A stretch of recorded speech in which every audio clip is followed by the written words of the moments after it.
ठीक है बच्चों, जय हिंद मेरे प्यारे बच्चों। देखो, इस समय हम आपको फिजिक्स में चैप्टर 1 वैद्युत आवेश एवं वैद्युत क्षेत्र पढ़ाने जा रहे हैं।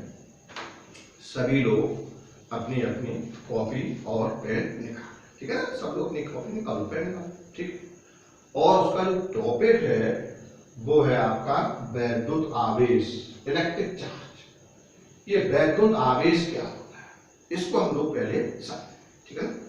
तो वैद्युत आवेश का, जैसे कि हाई स्कूल वगैरह में आपने सुना होगा या पढ़ा होगा कि आवेश दो प्रकार के होते हैं, धन आवेश, ऋण आवेश, सुना होगा ना? ठीक।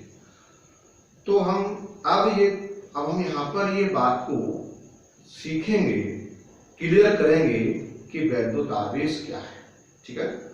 तो जब हम, वैसे व्यवहारिक तौर पर जब हम दो वस्तुओं को आपस में रगड़ते हैं, ठीक है ना, तो उनमें, ठीक है, हल्की वस्तुओं को अपनी ओर आकर्षित करने का गुण आ जाता है, ठीक है ना?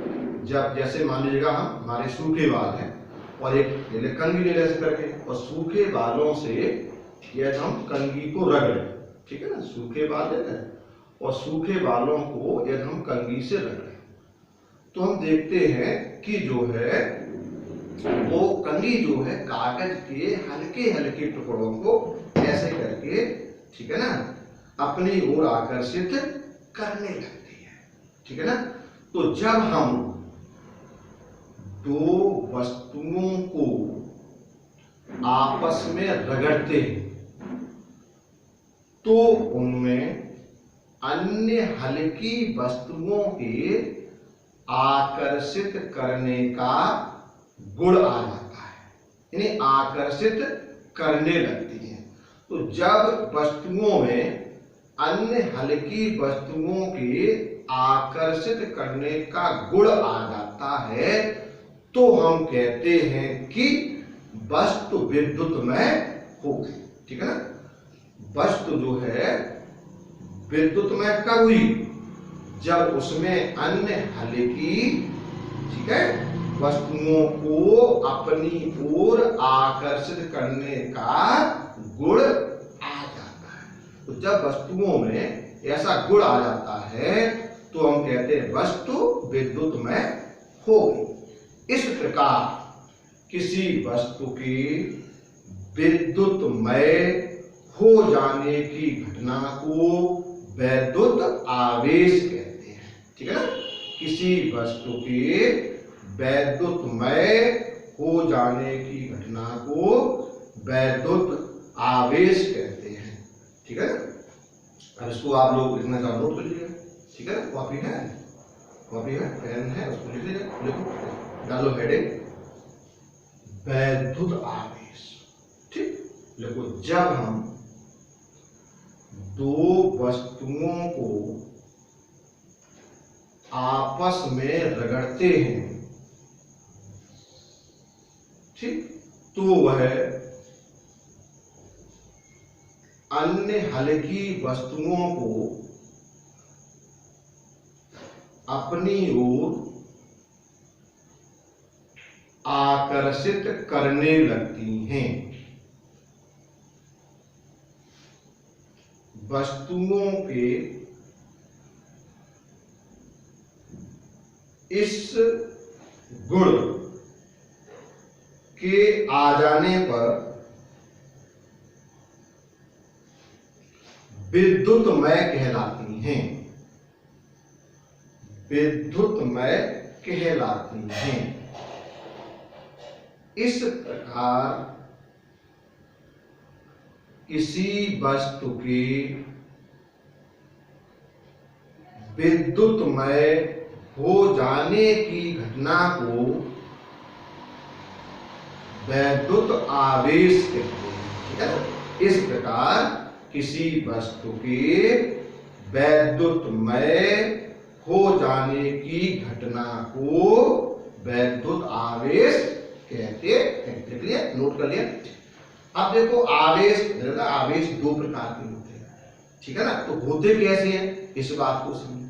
ठीक है, इसके लिए क्या किया कि ये कांच की छड़ है ना, जैसे यहाँ पर जो चित्र बना दिया पहले मैंने बोर्ड पर, ये कांच की छड़, एक कांच की छड़ ली, एक कांच की छड़ को हमने रेशम के टुकड़े से रगड़ा और उसको लटका दिया।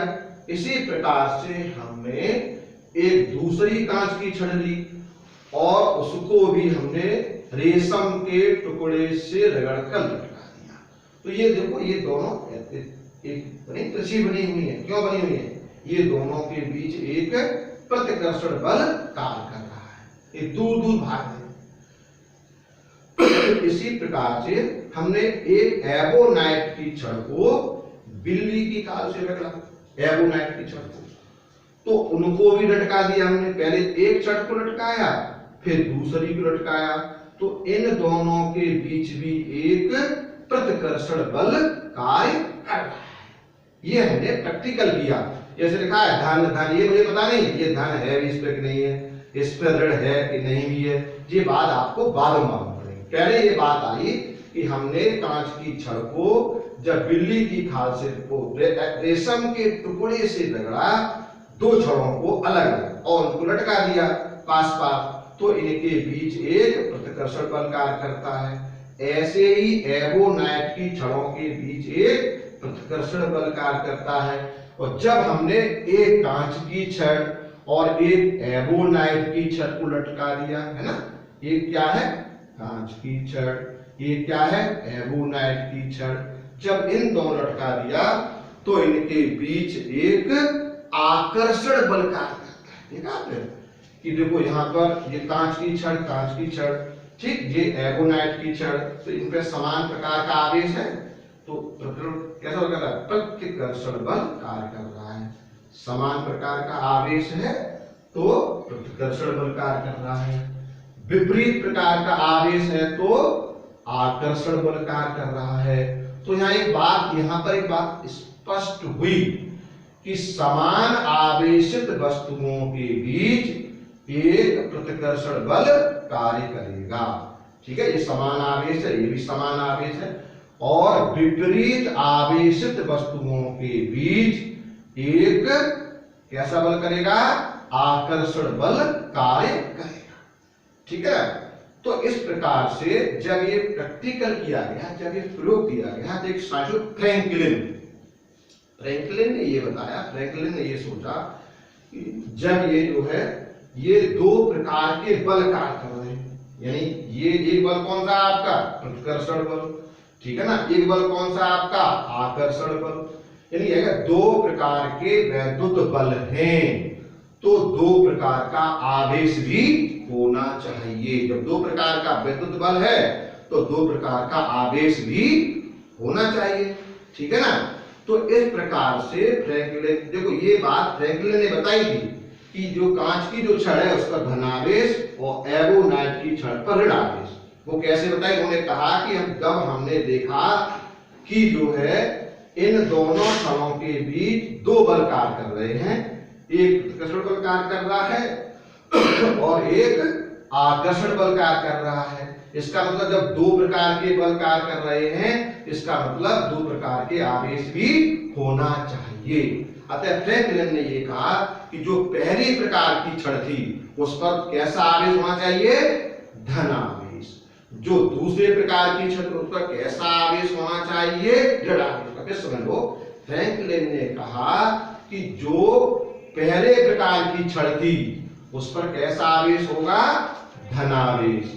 जो दूसरे प्रकार की छड़ थी उस पर कैसा आवेश होगा? ऋण आवेश। इस प्रकार आवेश दो प्रकार के हो गए। कौन कौन से?